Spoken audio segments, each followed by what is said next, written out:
Breakwater Beach is a mid-sized water park located in Seaside Heights, New Jersey, and in my opinion is the best in the area. The park is owned by Casino Pier, which is the adjacent pier with amusement rides. The park also owns a go-kart track on the same city block, and the massive arcade across the street, along with 2 mini-golf locations in the town. One is located on top of the water park and go-karts, and the other is on top of various buildings on the boardwalk and pier. This is a fairly modern water park that has undergone serious renovations in the past 20 years. Originally, the park opened as the Waterworks in the early 1980s, and this was one of New Jersey's premier water parks at the time and was one of the first modern water parks. It was often said to be the next best after the original, infamous Action Park, located up in Mount Vernon. However, in 2003, the park went through a drastic transformation and was renamed Breakwater Beach. Since then, the park has seen major investments every few years. I was too young to visit this park as Waterworks, but I started to visit pretty much right after it became Breakwater Beach, and visited throughout most of my childhood. I've always thought this was such a great little water park, and to this day, I do believe this is the most underrated water park in the state. For how tiny the park is, it truly fits a lot in, and it has a great variety of rides and attractions also. I'm not sure why, but the park seems to have some sort of Boston or revolutionary theme. There isn't any theming to support this except the names of the attractions, but nonetheless, it is there. The park currently houses 12 different attractions, which may not seem like a lot, however most of these attractions feature multiple experiences. Currently, the park features 7 different water slides. The newest of these is Boston Sea Party, which opened in 2024. And this tower complex features 2 different tube slides from Whitewater West. The more intense slide of the 2 is Lexington. It features 2 saucer turns, multiple visual tubes, faster pacing, and a decent sized drop before ending in a pool. Concord is definitely the lesser intense of the 2 slides, and features a different layout. This slide tower replaced the previous Minuteman Express, which was a fairly intense slide tower, featuring numerous high-speed turns and even airtime moments. The slide actually featured trims on many of the sharp drops, really showing that it was basically too intense. This was one of the older slides in the park, which appears to be a modified version of one of the previous slides from Waterworks, so it definitely makes sense why it was replaced. The new slides actually use some of the same supports from Minuteman Express, and the Lexington side features a very similar layout to Minuteman. However, the new one has a little bit of different profiling, making it less intense than the original. Both the old and new slides could be ridden as single or doubles, and are definitely more intense as doubles. The next newest slide tower is Revere's Wild Ride and Salem's Scream. Oh my god. Yes, that's actually the full name, by the way. These are 2 body slides from Whitewater West, and Revere is a standard body slide with some high-speed turns, and then Salem is a trapdoor slide with 1 large drop. These slides did not replace any previous rides or attractions, and were just built on a patio that previously held some seating, along with on the back of another slide. The third newest slide tower, and in my opinion the best, is 2F by Sea.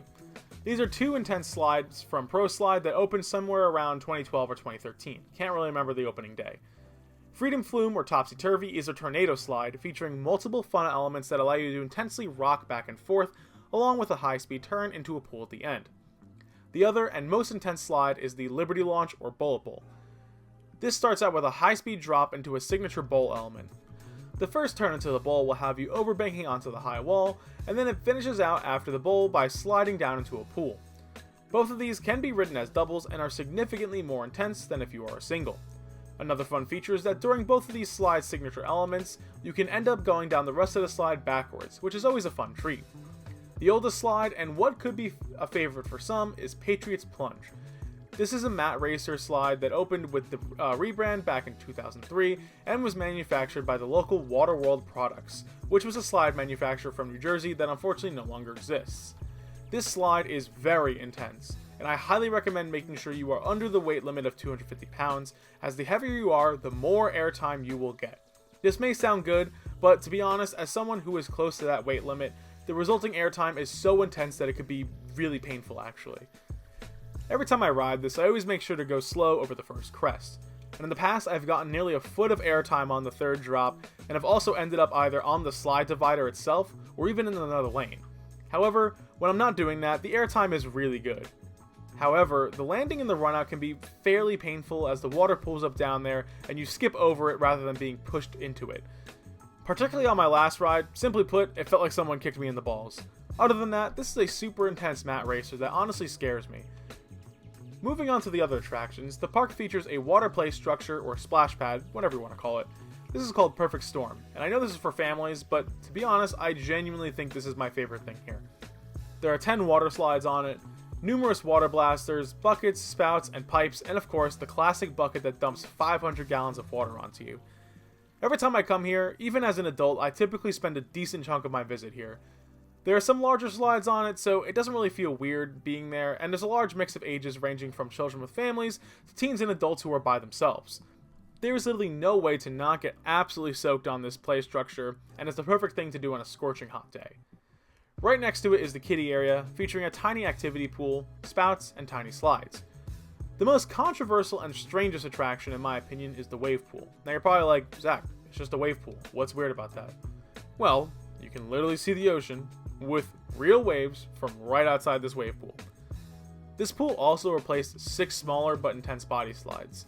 These were the type that would drop you from like 5 or 10 feet in the air into the pool, or would shoot straight down into the pool. These were also originals from the Waterworks days, so it made sense why they were removed. I just think it's strange that they replaced it with a wave pool, especially such a small one and a weak one. However, the park does want to focus on families, so it makes sense. The park of course features a lazy river that runs around the entire park, and it also has some unique elements too. There are 2 sections with these giant plastic fishes hanging, and when you hit them, some jets, or depth charges as they call them, will go off under you. It's a really fun sensation, and it was always a favorite of mine as a kid. They can also be triggered off-ride too by these pumps in one of the sections of the park. Can't exactly remember where they are. The river also features a faster section that moves at a fairly quick pace for a lazy river. The final unique attraction at this park is the Plymouth Rock Hot Springs. I feel like most water parks don't really feature hot tubs, and if they do, they really aren't that great. There's also a regular activity pool right next door with a nice waterfall to it, and it's super fun to sit in the hot tub and then go right under the waterfall, which makes it feel insanely cold, more cold than it actually is. Overall, I think this is one of the best water parks in the state. Granted, I still haven't been to Maury's water parks or Mountain Creek, but this is easily the best in the area. Breakwater Beach is easily better than Thundering Surf and LBI, and Hurricane Harbor. Yes, better than Hurricane Harbor, which is commonly seen as New Jersey's biggest and most popular water park. I've never been a huge fan of Hurricane Harbor due to its weird layout, and typically overcrowding and lack of modern slides. I definitely need to dedicate a full day at Hurricane Harbor to confirm my thoughts, but as of right now, I significantly prefer Breakwater Beach, and in my opinion, the only thing this park is missing is an extreme water slide, such as a water coaster. They would definitely have to get creative with the layout, but they could definitely fit one in. I also forgot to note that the park also has several food locations and a bar. Casino Pier's food in the arcade is actually pretty good, especially their pizza, so I can imagine that the food here is also pretty good. I remember really enjoying the food here when I was younger, and it's also reasonably priced too. I'm pretty sure I saw like a chicken tender basket for like 12 or 13 bucks or something like that. Of course, the park also features many cabanas for families to rent, along with a birthday tent where people can host parties. Overall, I highly recommend a visit to Breakwater Beach, especially if you're doing a Jersey Shore trip on a particularly hot day. The park also opens early around 9 in the morning and then closes around 6 at night. You could easily spend the morning here or at the beach, and then in the afternoon at the beach or here, and then the night on the pier with all the rides. Have you been to Breakwater Beach? If so, what do you think of it? And make sure to comment your thoughts below. Thanks for watching, everybody. Make sure to leave a like if you enjoyed, make sure to subscribe for more theme park content coming your way, and don't forget to check out my other channels too, where I plan on posting lots of content there fairly soon. Once again guys, thanks for watching.